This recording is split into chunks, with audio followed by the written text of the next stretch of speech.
Hey, Karen, how are you? I am loving life today. How are you doing? Man, that just gave me a jolt of energy, and I think I'm already on 10 all the time. So I'm feeling the same. I'm feeling fantastic, excited for this conversation on strategies to build a culture of innovation. I know this one is going to have a lot of people excited. So we're going to just get started. But first, I want to give you space to tell people who you are because you've literally written books on this topic. It's true. So, I am Karen. I am a speaker, an author, a coach, and a tech executive. And I love being in the business of people and building cultures. It's true. I'm a Wall Street Journal bestselling author. I have 5 books. I've done my own podcast, Success from Anywhere. And I love having these conversations about how we change culture, how we become more innovative, and how we all learn to thrive in this exciting time in which we live. Absolutely. Well, first is Office Space, and yours has me just thinking about stuff automatically. So you already got that situated, but so I love that. So I'm Jevon Wooden. I love having these conversations as well. My work is centered around emotional intelligence and how that can be leveraged to help leaders to create cultures of innovation and of psychological safety, so to improve performance and profit. So I'm very excited for this conversation with you. So let's dive right in. First off, maybe let's start with a definition of what we mean by innovation. So help us out, Karen. What does innovation even mean? To me, innovation means taking a new approach to something old. Maybe I've oversimplified it, but I think about innovation as that spark that says, I see the world differently, and I'm committed to putting some things out there to help it evolve. No, I mean, I love that. I love the simplification of definitions because a lot of these things can feel like they're way up in the air when we read the dictionary, right? So that perfectly aligns with what I think about as well. A lot of people think that innovation is something that has never been done before.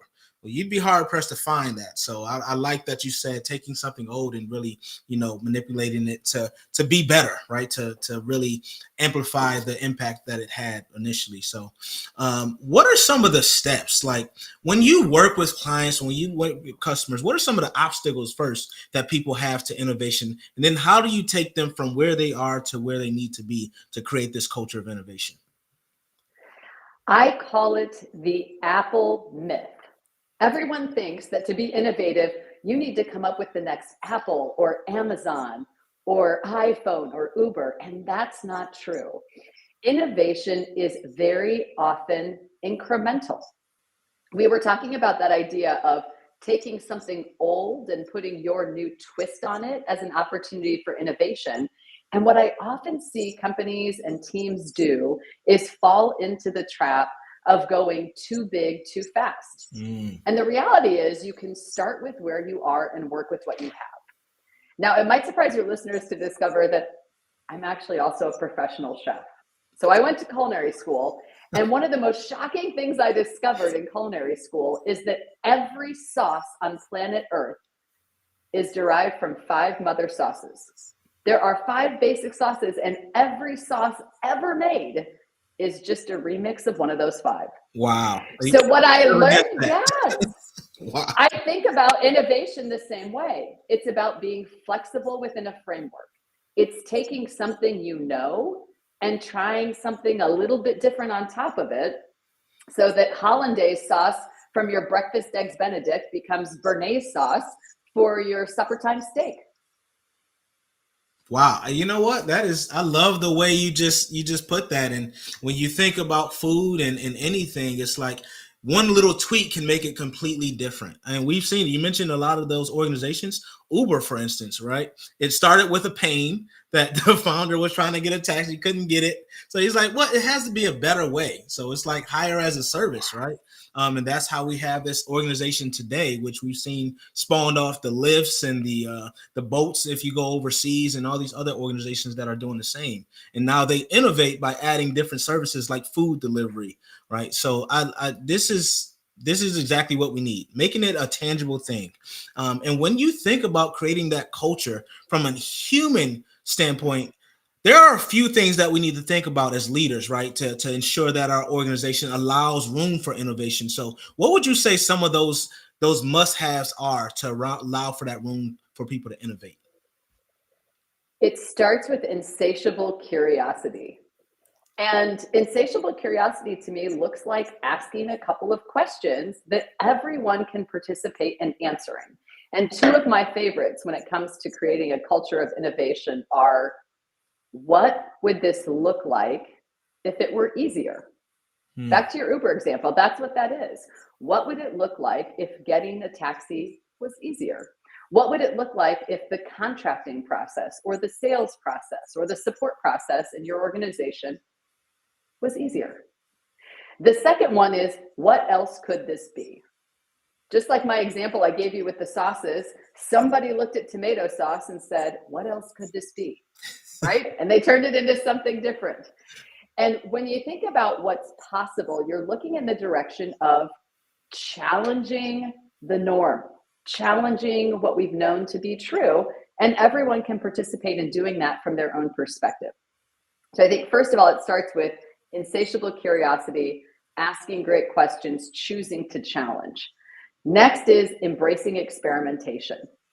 I encourage people, instead of thinking in terms of experimentation or the big innovative breakthrough as this 5-year, 5-phase, $500 million roadmap, think about what you could do with 5 people, $5, and 5 minutes.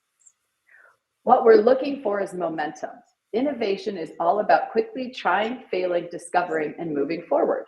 And the reality is, if you've only invested 5 people, $5 in 5 minutes, you don't have that sunk cost feeling of, oh, we're so in. We've reprioritized. Right. Now we have to stick with it, even if it isn't working. And then the last one is, think about what you've learned each time. You might learn what didn't work.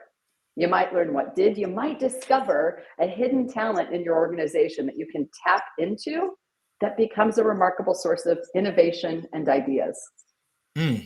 You are speaking my language, Karen, because some of the things I heard was a theme of psychological safety, was a theme of looking at failures as lessons versus the end all be all, right? Being flexible in the military, we talk about staying flexible, right? We understand that to innovate or to be the best fighting force in the world or whatever we want to call us is to allow people from diverse perspectives to give their insights, right, from their experiences, because that's really why we have them, right? That's the beauty of having so many different people, is they look at things a little bit differently. And I love that you mentioned not having to go from here all the way up to there, right? Taking those iterative steps, because that's really, if you think about any great product, that's what they do. That's why everything's always in beta. All right. If you have an iPhone, you wonder why they always have a little small tweak, a little update, cameras a little bit better, because they're just taking these small incremental steps. And people are eating it up, right? So you don't have the perfect product, because you never really achieve that, because you'll always discover new things. So that room for like really discovering and being curious and failing forward, I love that, Karen. First of all, thank you for your service. Oh, thank you. Thank you for that support. I appreciate that. And what I'm hearing you describe that's critically important when it comes to innovation, psychological safety, and incorporating diverse perspectives is the ability to be flexible within a framework.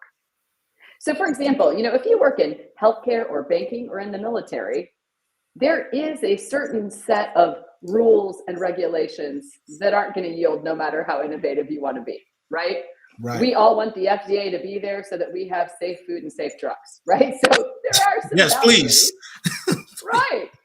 But within that framework, where can we find flexibility? Where can we create choice? And what I love, one of my favorite examples is USAA. Speaking of your military service, the insurer, and they focus on military families and descendants of military families. Something I love, they were looking for new ideas about how to better serve their members. And they opened it up to the entire organization. And when you go to their office, in their innovation center, they have a tree with little gold leaves on it. And each leaf represents a patent from one of these ideas.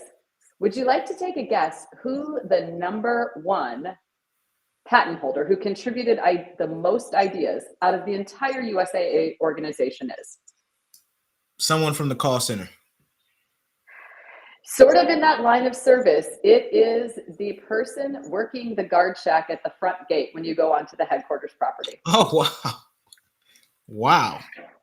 Now, when you meet him, which I was fortunate to do, I mean, he knows people's names. He's social. This isn't just transactional, it's relational. And from that front line of service, meeting people where they are, to your point, customer support in a sense, he's the number one idea surfacing person that led to patents for USAA.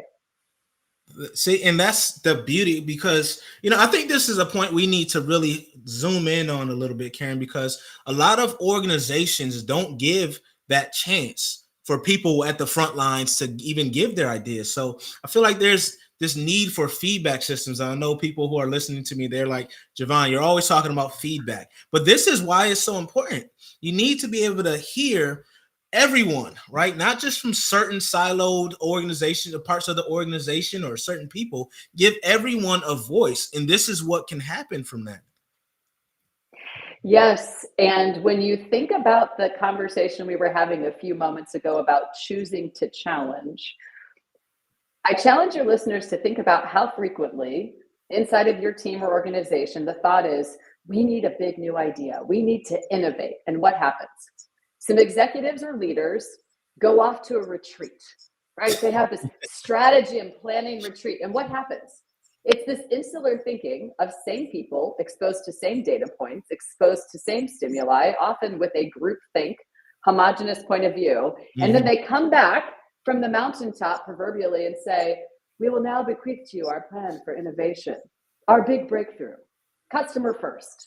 It's something always that obvious, right? Yeah. The reality is the people in the front line of service who are meeting the people you serve where you are the best sources of ideas and innovation for any organization. And to your point, they're very often overlooked. It's what I love about crowdsourcing technology and idea exchanges that make it easy for everyone to participate and others to crowdsource, support, and vote up those ideas, because what leaders often miss that diverse voices can provide is context. So true. And really those leaders, they're doing it as it always has been. So I get it, right? They don't really, you got to innovate how you're doing things too as a company, right? So you have to understand that, like, that way is really hindering your growth as an organization.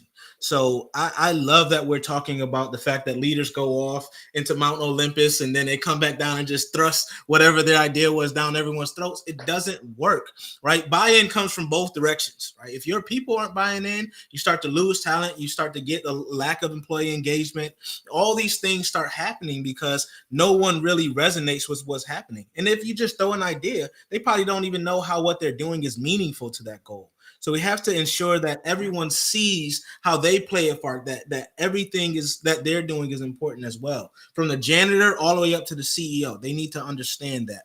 So that communication on how we're, getting ideas, one, but then how we're conveying the ideas two is very, very important. And then I notice a lot of leaders, they don't really know how what they're saying impacts the people on the ground.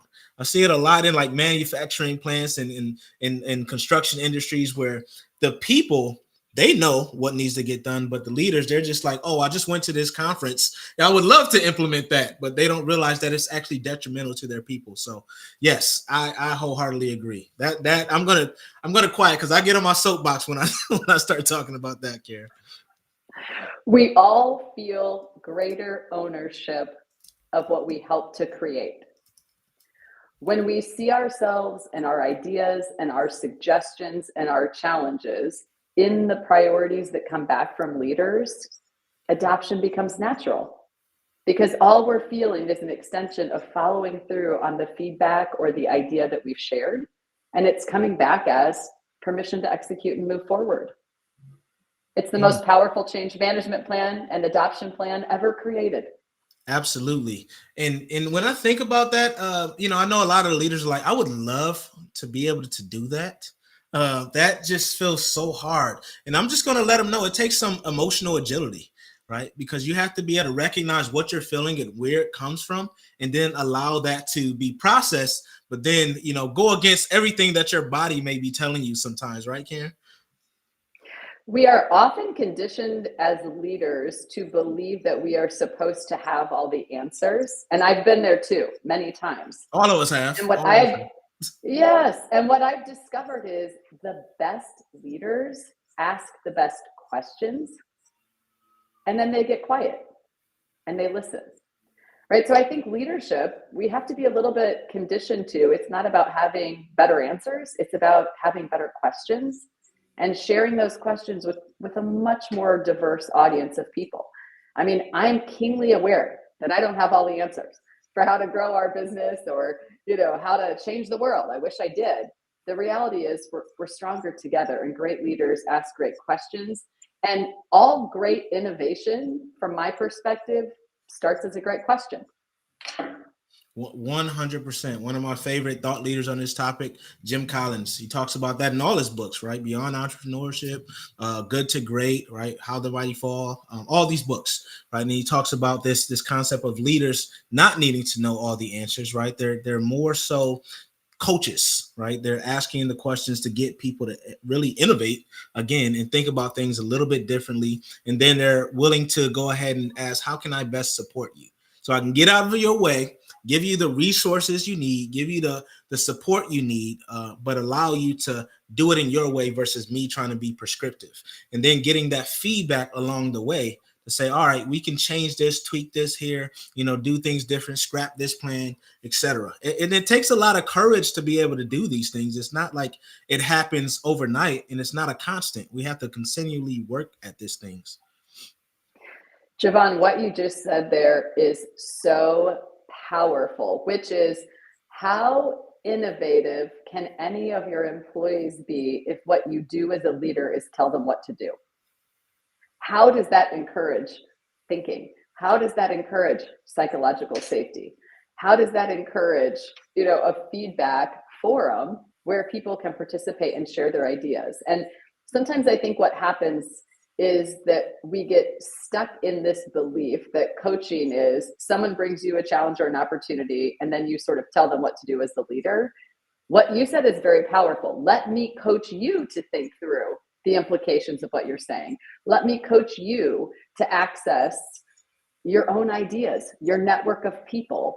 And so each time as you teach people, they can continue to take on more and feel the confidence that they're being trusted to think something through and act independently.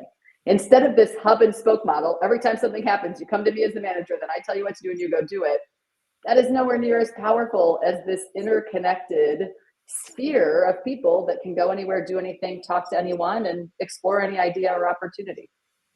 Absolutely. And I love the visualization of that hub and spoke, being able to connect to all types of people, because we know that a lot of leaders say open door policy and I'm willing to hear your ideas and all this other stuff. Talk is a lot different from action, right? So I want the leaders listening to visualize what that looks like, and then apply that and overlay that hub and spoke to what your organization is, right? A lot of the times we hear matrix organizations or hierarchies within organizations. It's not true. It's just not true, right? There's silos. There's people that are incorporated in certain aspects, and they only talk to these people. And then that information is not trickled down and disseminated to everyone else. So we really have to think about what's actually happened within our organization if we want to build a culture of innovation, because it's going to take some innovating the way we're doing business in the internal to get that to manifest externally. Success comes from the inside out. Absolutely. Absolutely. And one of the things that I heard you talk about is the feedback forum, right? And I like it like that, because we hear feedback loops, and I say feedback loop a lot. I like the idea of a forum, though. That just thinking about what that looks like and how it allows, everyone, and it's asynchronous, to just say what they want and really share their ideas, in a non-judgmental way. So that's awesome. How do you see that being implemented, Karen, from the organizations that you're working with? One very simple way is through Slack and Teams, just setting up an insatiably curious channel. We have one ourselves in our own organization. It is by design a place for people to be curious, to share what they're reading, to share an idea spark. And what you find is people naturally gravitate toward adding on a comment, sharing something that resonated with them. And in those moments, genuine collaboration happens that is hierarchically agnostic. No one's looking at the title of the person who posted it. They're just getting excited about an idea. And where there's excitement, people tend to want to take it further. It's a great spark for innovation. It's a great way to figure out, what are people getting excited about? What are they seeing as possible? So something that simple. The other thing that we do at the Engineered Innovation Group is we rolled out something called Roxy, named after our CEO's late St. Bernard.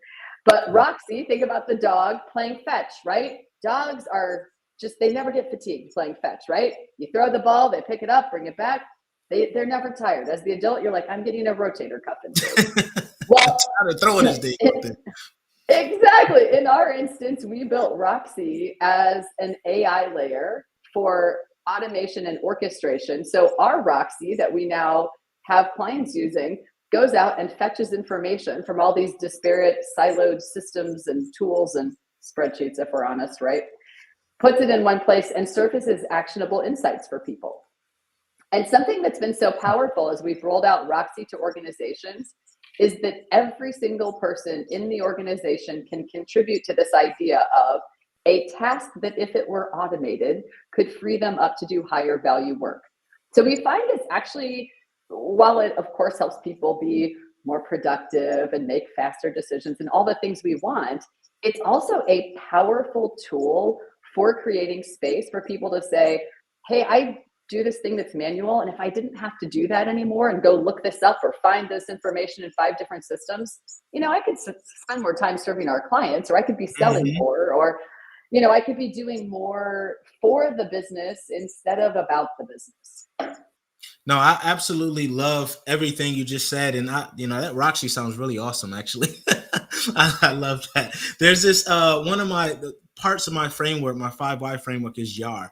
And really what I hear is like making change easier. It's not going to be all the way easy, but the fact that you've identified, how things can be delegated, deleted, delayed, and automated with this Roxy is phenomenal. And then that principle of, using Slack and creating that insatiably curious channel, I feel like that's also a way to establish those relationships from anywhere, right? And you wrote a book on this too, right? Working from anywhere. So it builds people like, oh man, this person, we seem to share some similar values and ideas. I want to talk to this person, right? So it really is a great way, like you said earlier, to not make things transactional, but to make sure that everyone can see like, oh, regardless of our titles, we have a similar mission, we have similar values, we have similar understandings, and we can go ahead and cultivate these ideas together to create this innovation that we're so, readily to achieve. So I love those.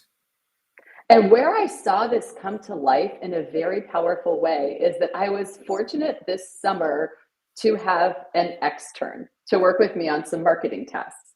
And for some context about her, she's from Vietnam. She just finished her junior year of university here in the United States. She speaks 3 languages. She's incredibly smart. However, when she came to us, a tech company, she could barely spell AI, much less, know what it does. So we used Roxy. We created something called our newsletter channel.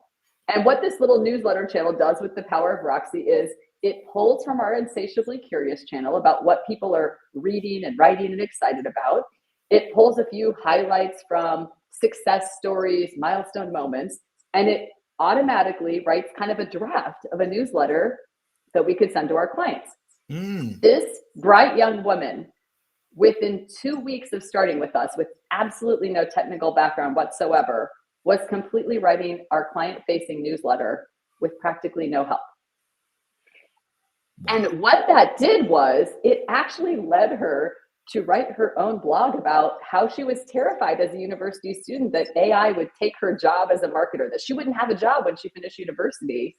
And what she discovered was she could do more of what she was great at, which is, tuning her message to the right audience and finding her own voice inside of this world of technology and of a company, and that she could still bring her own style and perspective to life, but she could get a jump start and some help with the parts that were new to her. And I thought that was very powerful in terms of inclusion, in terms of onboarding, in terms of activation, and enabling everyone to contribute. And so she speaks about how this sort of AI assisted experience helped make her a better writer, a better marketer, and it helped her get comfortable with something unfamiliar, technology in this case, very quickly. Absolutely. And there's a lot of principles that you all are really encompassing with this, Roxy. One is inclusive innovation, right? Seeing how this can help all in different situations and circumstances. The second thing is we think of AI as artificial intelligence when it can really be augmented intelligence. It can make us better and amplify our capabilities, right? That's how I see it, as a force multiplier. It allows me to really take my creativity, take my ideas, take my capabilities and say, how can that question earlier, how can this be better? And that's what I like about AI, right? Augmented intelligence in this case. And then the other point is giving her space to write the blog and the newsletter, right? Saying, hey, we believe in you. We're going to give you this capability to go ahead and put this out there, client facing, so all can see. Right, that is a big trust, and I'm guarantee you, she's yearning. She's evangelizing your company. She's always talking about how great your organization is because you have showed that trust and gave her the space to show what her strength is and her power. And she also spoke several times, and I had her speak for an event as well. And she talked about the stereotype that we would probably all be holding of her.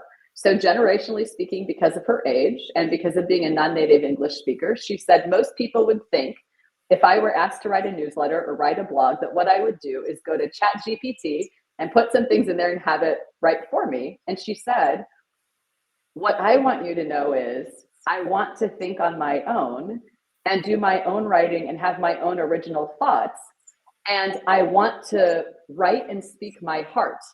And then what ChatGPT tells me is that my heart doesn't know how to spell very well. So I use it to correct some grammatical things. I love it. She said, but I want the core of the thoughts I'm sharing to be my own. And I thought, isn't that interesting? Because our stereotype would be that she would default to not doing something original. And here she said, no, this is just a tool to make my own original thoughts better land with my audience. Absolutely. And that's the best way to use ChatGPT anyway. Like my go-to is Grammarly because I'll write something and I'm like, wow, this is horrible. And Grammarly just makes everything sound so great, So I know we're coming close to time, Karen. So I want to give you space to just give the people, some final words, final thoughts on building a culture of innovation, if you would.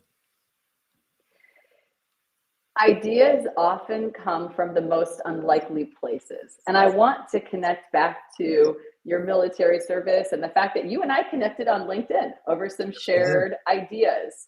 And I'm fortunate that my soon-to-be 101-year-old World War II veteran, first-generation American grandfather is still living. And in fact, he's one of my books, and I still post every Sunday about our Sunday dinners together. And it's amazing to me to take the wisdom from a 100-year-old, soon-to-be 101-year-old man, and to share that with the world on LinkedIn, and how often people gravitate toward his wisdom and toward those posts. And it's not because I'm so brilliant or, the algorithm is helping me. It's because people gravitate toward what is real. He's still a source of ideas and inspiration for me at almost 101 years of age. He is a source of great ideas for me. How often would you be in a strategy session and think, I should go ask a 100-year-old, what we should do with this?